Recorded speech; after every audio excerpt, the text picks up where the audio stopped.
ꯇꯥꯔꯅ ꯑꯣꯛꯆꯔꯤ ꯉꯁꯤ ꯑꯩꯅ ꯊꯥꯒꯠꯆꯒꯗꯧꯔꯤꯕ ꯚꯤꯗꯤꯑꯣ ꯑꯁꯤ ꯑꯩꯅ ꯍꯥꯟꯅ ꯅꯝꯖꯈꯤꯕꯗꯨꯒ ꯈꯤꯇꯪ ꯇꯣꯉꯥꯜꯂꯦ ꯉꯁꯤꯒꯤ ꯇꯣꯄꯤꯛꯁꯤꯅ ꯍꯧꯖꯤꯛ ꯄꯦꯟꯗꯦꯃꯤꯛ ꯑꯣꯏꯔꯤꯕ COVID-19 ꯀꯣ ꯃꯌꯥꯝꯁꯨ ꯄꯨꯂꯞ ꯋꯥꯅꯔꯦ ꯁꯤꯒꯤ ꯃꯔꯝꯗ ꯑꯩꯅ ꯌꯥꯝ ꯁꯤꯝꯄꯜ ꯑꯣꯏꯕ ꯀ꯭ꯋꯦꯁꯟ ꯈꯔ ꯁꯦꯝꯖꯕꯅꯦꯕ ꯁꯦꯝꯖꯔꯤꯕ ꯀ꯭ꯋꯦꯁꯟꯁꯦ ꯑꯩꯅ ꯁꯤꯗ ꯂꯣꯏ ꯏꯊꯣꯛꯑꯒ ꯂꯩꯔꯦ ꯁꯤꯒꯤ ꯀ꯭ꯋꯦꯁꯟꯁꯦ ꯑꯩꯅ ꯀꯅꯥꯒꯨꯝꯕ ꯑꯃꯈꯛꯇ ꯀꯣꯜ ꯇꯧꯒꯅꯤꯕꯀꯣ ꯑꯗꯣ ꯀꯣꯜ ꯇꯧꯔꯒ ꯑꯩꯅ ꯃꯉꯣꯟꯗ ꯍꯪꯗꯣꯏꯅꯦꯕ ꯑꯗꯣ ꯑꯩꯅ ꯀꯣꯜ ꯇꯧꯗꯣꯏ ꯃꯤꯁꯦ 마수 유튜버 아마니 마니푸르기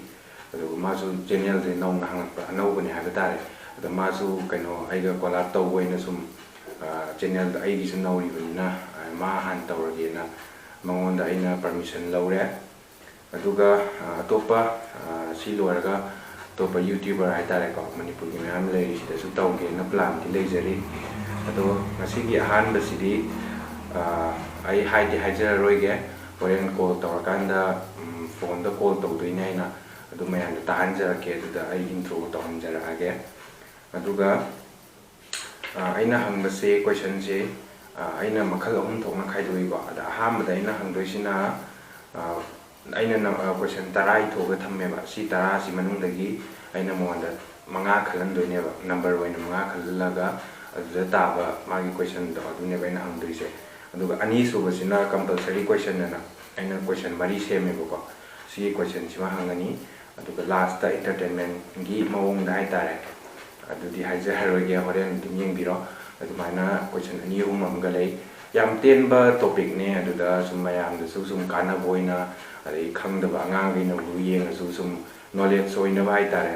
ꯑꯗꯩ ꯁꯨꯝ ꯃꯌꯥꯝ ꯄꯕ꯭ꯂꯤꯛ ꯑꯃꯗ ꯍꯧꯖꯤꯛ ꯀꯩ ꯋꯥꯈꯜ ꯆꯦꯜꯂꯤ ꯑꯗꯒꯤ ꯀꯃꯥꯏꯅ ꯂꯩ ꯍꯥꯏꯕꯗꯣ ꯑꯗꯨꯒꯤ ꯇꯣꯄꯤꯛꯅꯦ ꯍꯥꯏꯇꯥꯔꯦ ꯑꯅꯝꯕ ꯑꯩꯅ ꯍꯪꯖꯒꯗꯧꯔꯤꯁꯦ ꯑꯗꯣ ꯃꯌꯥꯝ ꯃꯤꯠꯌꯦꯡ ꯇꯥꯃꯤꯟꯅꯁꯤ ꯑꯩ ꯃꯉꯣꯟꯗ ꯀꯣꯜ ꯇꯧꯖꯔꯒꯦ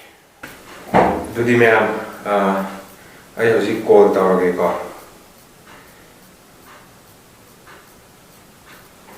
ꯑꯩ loud speaker ꯊꯥꯗꯣꯛꯆꯔꯒꯦ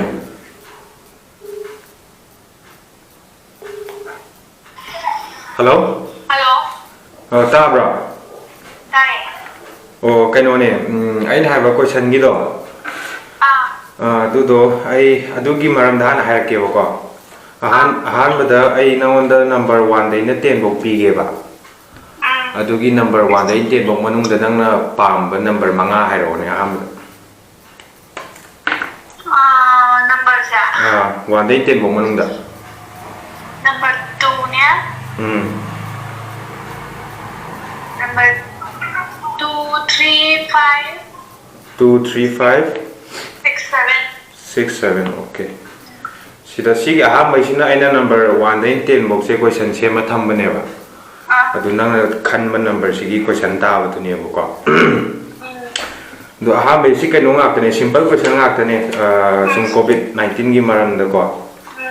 ado si hana nangi number 2 je hana haira age kaino se COVID-19 की prevention से कई हुए COVID-19 की ने how to prevent from COVID-19 नहीं इसे क्या मेरा नंबर हो रहा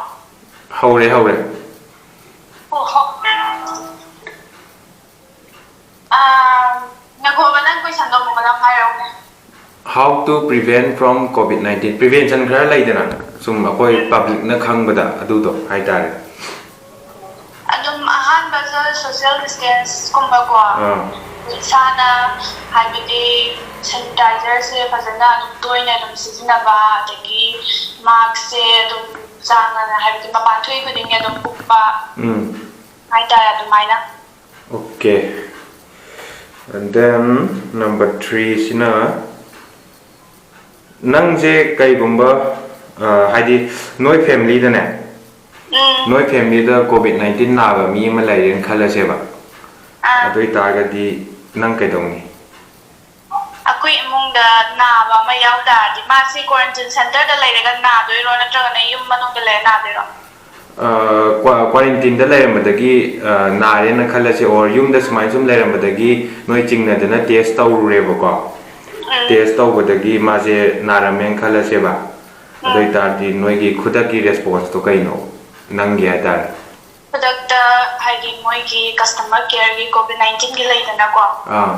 du da hana inform tawrani aduga moi habadi mi habadi akoi mapan kem thoroi ba aduda ne inform tawrani ba aduga adum habadi mo adugi makha procedure dum moina dum tawrani dana. Okay. Yeah. Thank number 5 the COVID-19 gi nang na khangba symptoms ka haron. COVID-19 symptoms oidarati lok khuba snow naba fever tawba adegi hakjang khungai ba ko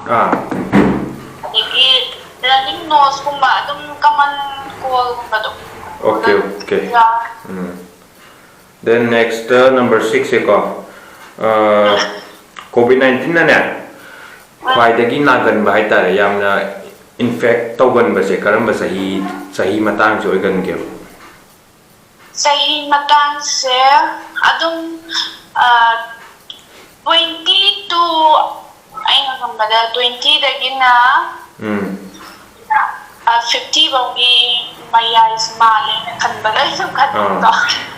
20 dagina ne 20 dagina 50 bokna kaya tare moidi immune system kan manina siguma se dunga thokpa ngambagi chang yang wange ba aduga 20 gi makha adagi 50 gi abaptana infect tawgi chang do hen do.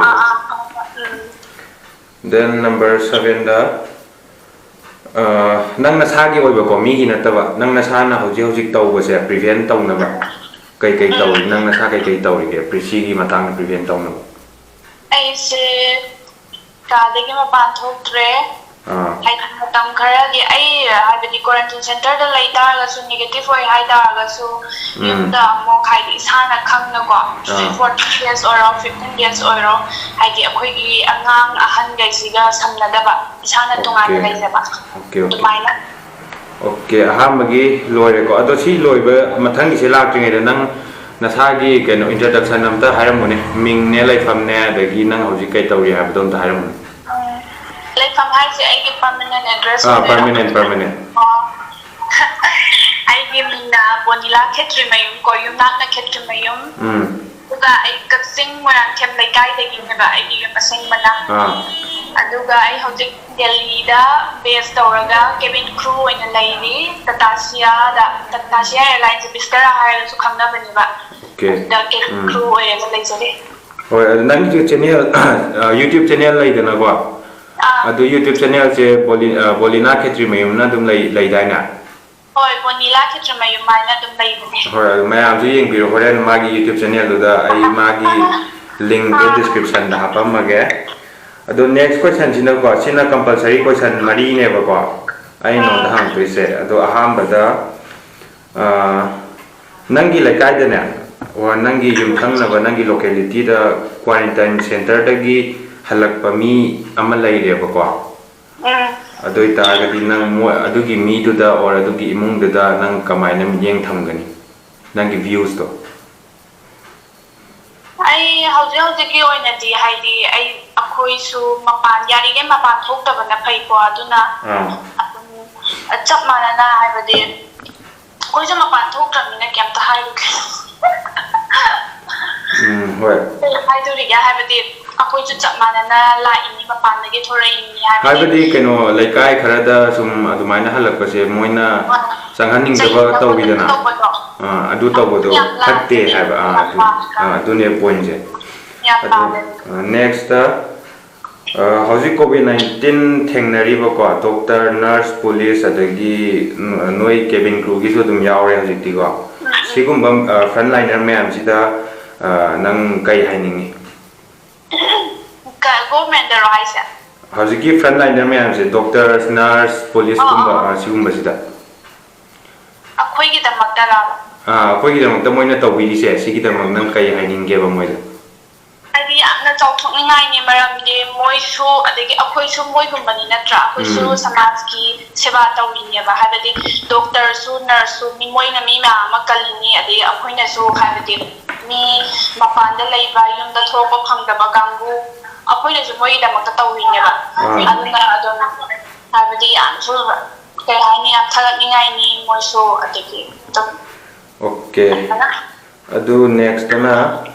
hojik lai ba situation jidane nangna public da oigera government da oigera nangna haining banangi mod ama lairamni ba adu kai oini hojiki oinadi government da habidi yam idea na thagatningi maramdi moisu tawba yaba loinamak tawri ba hojik matamsi hadi moigi side da gi di loinamak tawri aduga habidi hojik financial problem oibe da makta sumoina habidi mall gumba de gumba so hanga itana to koi da makta ne hojik makhata badi akoi gi oina akoi masen gyan tan na ba section min na ba hai ta okay next na last ni ko sina mapan dagi hojik stranded people pura paja sinangi mota phai yaning bra phat yaning bra ai gi mota di pura pana hena phai maram ni moi mapan da lairaga chanangai thaknangai ren ki da bu oiro mayam ma lai ta ba isu yam thok do ada ko okay then next na kenoni ko next na sum nungai na ba mayam gi sum hapane adwa sida lai sina na kai ma lockdown the hek loi ba nangi first nangi plan je kai lockdown hek loi ba lockdown loi ba ga de ai kai sum pan ko ai maram de ai de ki bani na ko adu pura complete thaga ya hai ta hoi complete phar matung da nangi plan am lai ram ni ba nang yam tawning ba ma hoi ai ma na bi ma ma ga pullaga ta ta na ba de ki koi ba hoi adu nang na ne keno da lockdown hek loi ga nangi friend circle da hai dare friend circle da nang na khwai han han na unaning ba nangi friend je kana hoini ai gi friend se ai gi manabi amma lai ba ko mai mamin bala ka we ba nang gi ba phang ne we ba ni se ba ni plan na am lai ga to ma yu na to ba dai khan ba okay aduga hojik lockdown ni na ne lockdown ni na tang ba dai natraga na thong hang da ba dagi nang na chaning ba pot ama se phangdre ba ko aduna lockdown loi kan da nang ya na simadi cha ge na khan ba se kai oi cha ga da ba pot ta ai na ya ba ba cha pot amma lai ado Delhi da di phangam ba do Manipur da hau jau je ki oina phangbra di khang de do ko kaksing na di u de ba ko ado Pringles adu cha gen khal le ba ko okay ya hoi adu fare yam nungare aina haibada nang na su yarak ko ado ai video se loiraga haira ge adu ga non da link to thara ga mai tawse ko hoi ado ai silan na mai dai thank you thame tune mayam ai hojik video se edit tawraga athu matam da thagala ge sum mayam video se kaino ni aina kai haitare atopa mayam tawnai ba mukbang adagi laidana adumba channel natabni na sigumba se ka sum hapsabane ai di anamba chatlaga adagi ship ki oitarga so di maranda sum thagat ken khanjam ne lockdown lai ba ya tabagi ai se video thagat badi sum thagat ning bai tare 1 week da magumba di sum thagat ning ba duna video se sum semjabane do mayam nungai taba mayam gi mo adum pibiro ai video se yengmina se ngasigi wenari aduga aim hojiki koi friend dei maming se Bonila Kshetrimayum ko magi channel su lai bane YouTube ta ma su ano YouTuber ne magi channel su ai description da hapa age adu magi channel da su Kevin Crew gi mayam ama sem bane adu mayam su interest lai ga di yeng biro ngasigi wenari mayam video se yengmina se